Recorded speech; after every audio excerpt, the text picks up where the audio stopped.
We know that Chuck is single, and we know that occasionally you like to share your exploits with us. And this I one, would not call them exploits. I would call them adventures gone awry. so this would be perhaps. one of those dates from Hades, or what? Yeah. As we know, since I know all of America has been following my life and romantic career, that someone who was with for a fairly long time, I'm no longer with. So now I'm back in what they call the game, and it is at times, at the very least, challenging. So what I have done, and I will admit this, because most of the world now we have technology, and now we are meeting people through technology. Mm-hmm. And so we all have tried. I think a lot of people have tried this sort of online experience, and I had what I would consider, a lot of people call it the date from hell, and it really isn't. How do you describe it when it actually is the date? What does she have, horns and a pitchfork? Or No. It was a moment of that I said, I would rather be probably alone now for the rest of my life. I'll die alone rather than have to go through an experience. Really? Like So it's this. pretty rough. Well, no, it was a funny experience. So I'm doing this. I get an email because that's the way this thing works. I get an email from someone, and I answered the email, and we thought we'd maybe meet up for coffee. Now typically, that's not such a good idea. Normally, you should have at least a phone conversation or do a background search or something before you actually come. And so anyway, we make this little we meet up at a Starbucks for some coffee, and after I hung up, after the email, I realized that I think a few years earlier, when I had tried this thing for the first time, that I had actually talked to this woman.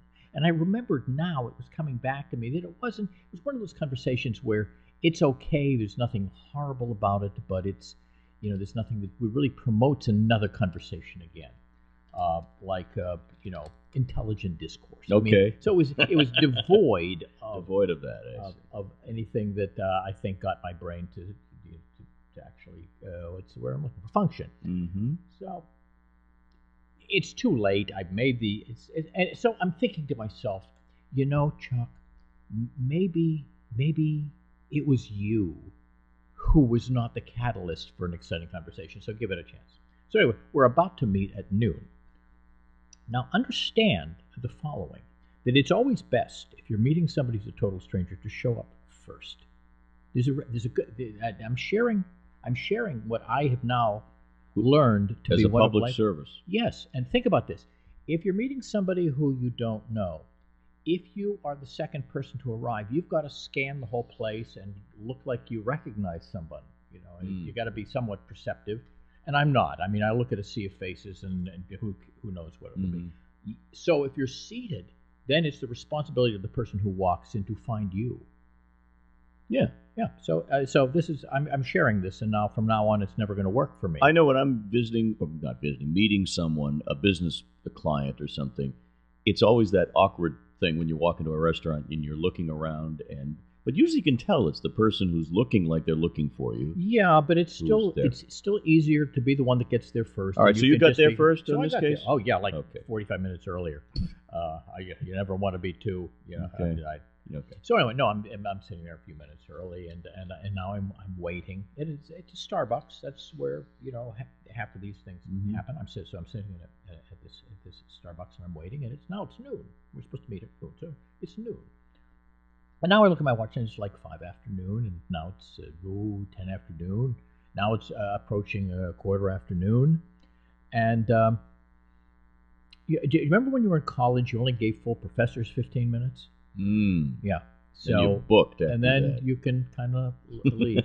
So anyway, it's about 18 after now, and I'm figuring it's time to You've leave. Been so stood up. As I'm leaving, she walks in, and no apology, which I thought was a little weird for 18, 20 minutes.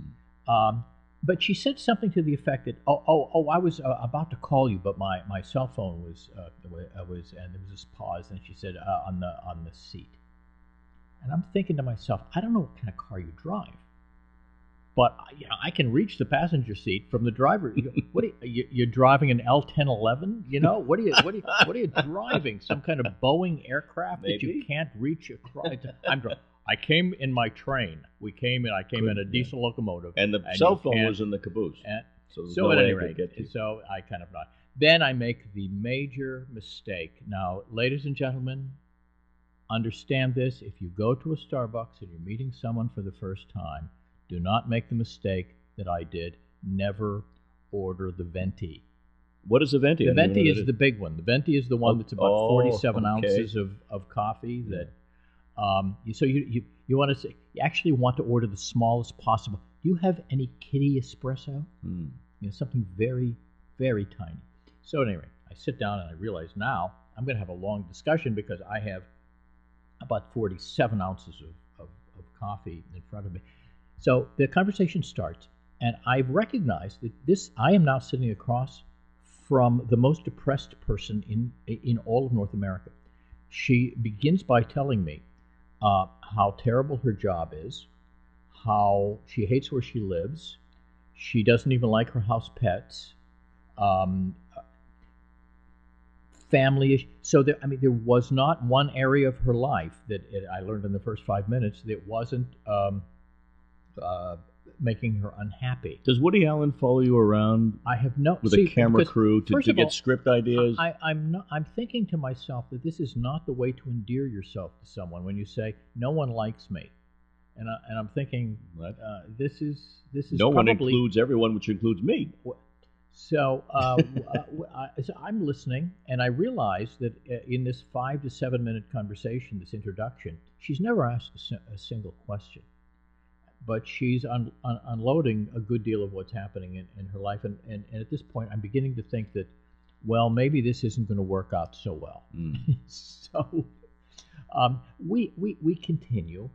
And now being the astute interviewer that I am, she's been telling me about all the jobs she's going after that she hates. And so I thought, being the astute interviewer that I am, I thought, I can turn this around. I can ask that single pivotal question. And as an interviewer, when interviews are going bad, you can turn it around by asking that one right pivotal linchpin question, to which I said, okay, you have described all the kind of jobs that you really don't want. So what is it that you would really like to do? You did the flip. That's what I would have done. The little flippy thing. Right. And she looked at me as if I had just killed her cat. And she said, in the very same voice that my GPS has, that woman's very well. Voice, she said, I already told you. Now I'm thinking to myself, recalculate. I'm recalculating, and I'm thinking this is clearly not working out. May I ask a question? Yes. We're talking with Chuck about his date from somewhere. And may I ask a question that you haven't even mentioned this part of it, because it is the first time you meet. Yeah. Physical? You want to know something? Yeah. It never entered into it. It was that much of an issue? It was that much. I have no idea what she really looked like because I was in this cerebral fog. So what happens after a while is you begin to tune stuff out. And it was like an Alfred Hitchcock movie. Remember the scene in where somebody's actually, it's like a tracking shot where the person is just moving back and getting smaller and smaller, and very well as they're getting very well their done voice by Hitchcock. is getting fainter and fainter. Yes. Well, that's beginning to happen, and now my brain, which does not like to be addled, it says, I have coffee left. I don't want to rudely get up, because even as bad as it was, I didn't want to be totally rude. So I thought, I've got a little more coffee left. But I have to do something to keep my brain from fracturing. So in that few moments, I thought of 26 different ways for me to kill myself. Now, at one point, I'm running these little fantasies in my head. At one point, I scenario one, I thank her, I excuse myself, I kind of did a little half bow.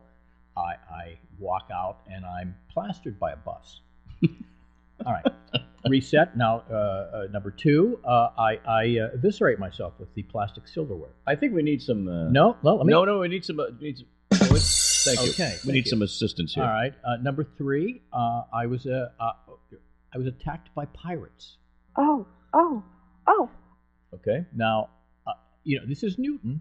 This is in Newton, but the pirate thing could actually happen. Let's see. I was crushed by a meteor. Are you enjoying that? I am very much so. Okay. I don't get a chance to play with my toys. Now, actually, you would think that if I was crushed by a meteor, I wouldn't actually be killing myself. You'd be killing a lot of other people with you, taking. I'd actually physically run under the meteor because it was far away. Okay. But anyway, it was Wow. it was dreadful. How long did this actually go on? It went on for 45 minutes. Wow. And part of it was, you know what it was? I could have gotten up and I might have left, but you are both attracted and repulsed at exactly the same. You know what it's like? It's like being in a. It's like watching a train wreck, but from the inside of the train. Is what it was. It was being part of the experience. It does sound like you were having coffee with somebody that the late Sandy Dennis would be playing in a film role. I think, well, no, worse. Or Elaine May, or no, worse. Much worse. It would be. I don't even have an analog for you. It was a very strange experience, and it makes what happens is it makes us all consider the relationships that we knew we had to get out of because they weren't really good. All of a sudden, you look back and you say, "Well, was it really that bad?" One more question before we get into the break, and that is, how did this end? Did it end with gunplay? It ended with I brought a CIA ops person in. Yes, Leo J. Maloney, by the way, which I have to mention his website, leojmaloney.com, for the book Termination Orders. Thank you. No, it was well, sometimes it wasn't the kind of thing where you said, we'll have to talk further. Well, it's very strange because even those of you who are not in the attached mode, when you do have a less than pleasant evening, it still sometimes ends by saying, we'll chat again, knowing that you never will. Well, this chatting again never even came up. Wow. It was awkward. No, because you have to understand. First, for a lot of people, but especially for me, you pass a certain point in a bad experience, it becomes a great experience because it becomes a memory and a story. So now I have a benchmark upon which I can now judge every other element of my life, including invasive diagnostic procedures. Very interesting. This becomes a clinic all of a sudden, and I'm very glad you shared. We'll take a break. Chuck is here talking about his date. We've got other issues to talk about, too, and you can join us anytime and bring up something as well. 617-254-1030 or 888-929-1030. You never even knew what you looked like. Short, tall. No, I'm sure she was fine. Balding. But what happens? No, what happens is that this cerebral attack actually gets in the way of your eyes actually seeing correctly. Fascinating. So I have no idea. She could have been even quite attractive, but this is an experience that I do not necessarily want to repeat. We'll continue in a moment.